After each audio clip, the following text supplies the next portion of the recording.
Good morning, children. Today you are going to learn a new chapter, that is chapter number 15, Air Around Us. Okay, here air is present all around us. Are you able to see the air? No, we cannot see the air, but we can feel it in the presence of that air in many ways. What are the different ways we can feel the air? See here, you can see that now the swaying of the leaves on a tree. Then the feel the presence of air in our face and arms when it moves while walking. Then similarly when the kite flies, that time also due to the moving air only it moves here and there, right? So for flying the kites also air required. So air is a gaseous states of matter.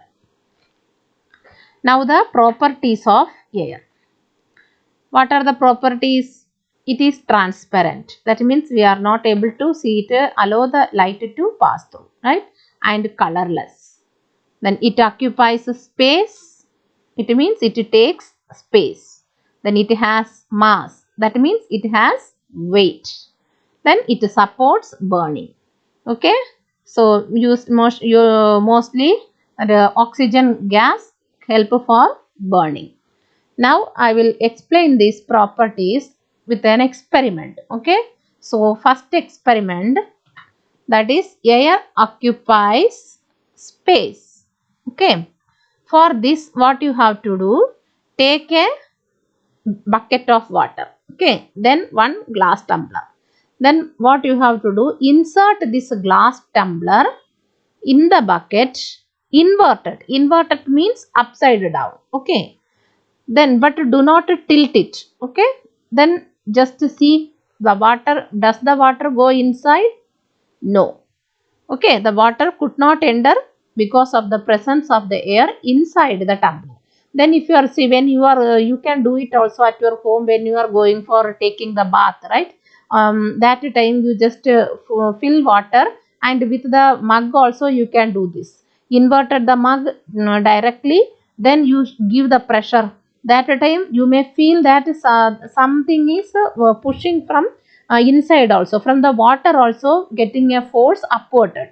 So that is against to you. Okay. That is why, because the presence of the air inside the tumbler. Okay. That only. And then afterwards what you have to do, just tilt the glass. Okay. Slightly. That time you see what happens. The water rushes into the tumbler and the bubbles are formed in water. What are these bubbles? These bubbles, how it is forming? That is due to the air rushing out of the tumbler. So this shows that air is transparent and it occupies space. Then in the second experiment, see here air has mass. For this what you have to do, take a measuring scale. Okay. Then tie a string at its midpoint.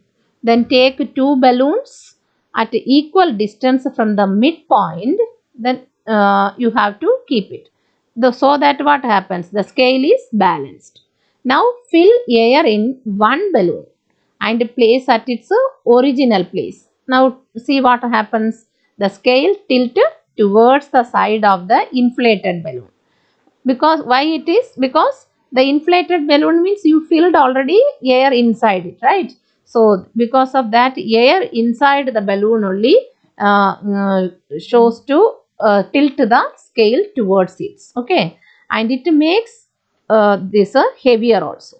So from this what you understood, that air has mass. On which side heavy, that side the scale moves that tilted, right?